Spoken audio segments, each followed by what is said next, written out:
तुमने तो बाद में मुझसे आके संतान मांगी थी, लेकिन एक दिन प्रत्यक्ष रूप से मां नंदिनी ने मुझे कहा था, हे ऋषवर, तुम जैसा गुरु होता हुआ भी और यह राजा नेपुत्री है। ये बात नहीं सुनी होगी आपने, सुन लें।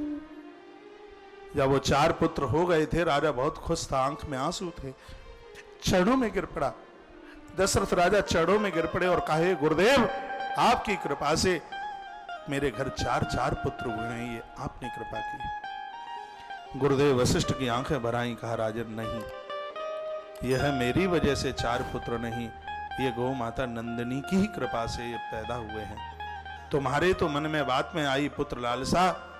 एक दिन की बात थी, मैं गैया का दोहन करने को चला, तो मैंने उस दिन गैया को प्रसन्न होकर बोलते हुए देखा।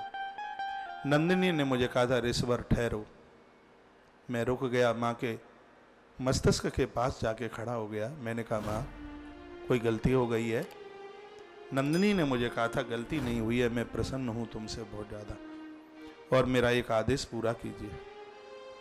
मैंने मां के चरण पकड़ लिए।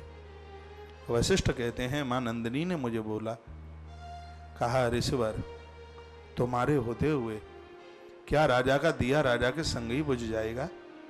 क्या इसे एक पुत्र नहीं दोगे? तो मैंने कहा था, राजा के हृदय में लालसा ही नहीं है। नंदिनी ने कहा, लालसा मैं बनवा दूंगी और लाल तुम तैयार करवा देना।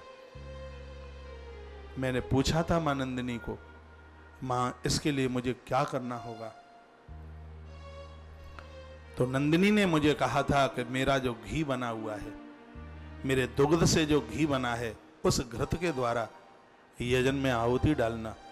यज्ञ नारायण प्रकट होंगे और वह खीर का प्रसाद देंगे। तुम आदेश करना, राजा की रानियां उस चरु को लें, उस प्रसाद को लें, और यज्ञ नारायण के उस प्रसाद के द्वारा राजा के यहां एक नहीं 4 पुत्रों की प्राप्ति होगी। इसलिए तो गुरुदेव वशिष्ठ ने बच्चों के जन्म से पहले बोल दिया था, क्या, धाराओं धीर होइए सुत 4। एक नहीं कहा, 2 नहीं कहा, 4 ही कहा, 4 होंगे। कैसे बोल दिया? क्योंकि माता नंदिनी ने बोल दिया था, गौ माता ने बोल दिया था। परमात्मा को धरती पर प्रकट करने वाली ये गौ माता है। इसकी शरण में तो आकर के भैया सब कुछ प्राप्त हो जाता है।